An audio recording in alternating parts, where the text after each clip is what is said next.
ఆ మధ్య వివాదాస్పద ట్వీట్లతో వార్తల్లోకొచ్చిన హీరోయిన్ పూనం కౌర్ శుక్రవారం ట్విట్టర్లో మరోసారి సంచలన వ్యాఖ్యలు చేసింది. పేరు బయట పెట్టకుండా ఒక దర్శకుడిని సూటిగా టార్గెట్ చేసింది. పేరు ప్రస్తావించకపోయినా ఆ డైరెక్టర్ తీసిన సినిమా పేర్లు వాడి ఆ డైరెక్టర్ ఎవరో చెప్పకనే చెప్పింది. ఇంతకీ పూనం కౌర్ చేసిన ట్వీట్లేంటి అంటే, జల్సాలు చూపిస్తూ అజ్ఞాతవాసంలో పడేస్తాడు, జాగ్రత్త, నమ్మక ద్రోహి అంటూ ఒక ట్వీట్, మంచికి విలువిస్తే అతనికి చేదొచ్చేది కాదు అంటూ మరో ట్వీట్ చేసింది. ట్వీట్లలో పదజాలాన్ని బట్టి నెటిజన్లు ఆ దర్శకుడి పేరును ఊహించుకుంటున్నారు.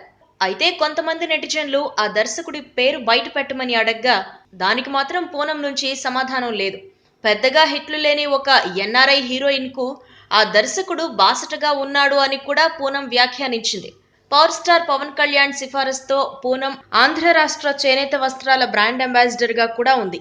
పూనం టార్గెట్ చేసింది ఇతన్నే అని నెటిజన్లు ఊహిస్తున్న దర్శకుడు కూడా పవన్ కళ్యాణ్ కు దగ్గరవాడవడం గమనార్హం. పూనం చేసిన ట్వీట్లలో ప్రస్తావించిన సినిమాల పేర్లు రెండు ఆ దర్శకుడు పవన్ కళ్యాణ్ తోనే చేశాడు. అక్కడితో ఆగలేదు పూనం కౌర్. కొంతమంది ఇతరుల ఆలోచనలను, డైలాగులను కాపీ చేస్తూ, వేష భాషలు, దుస్తులు తరచూ మారుస్తూ, అమ్మాయిలని మభ్యపెడుతూ, అమాయకులని మోసం చేస్తూ రాజకీయాల్లో మునిగి తేలాలి అనుకుంటున్నారని, ప్రజలు తమ కళ్లతో నిజాలను చూసేలా చేయాలని ఆ భగవంతుణ్ణి కోరుకుంటున్నాను అని అన్నారు.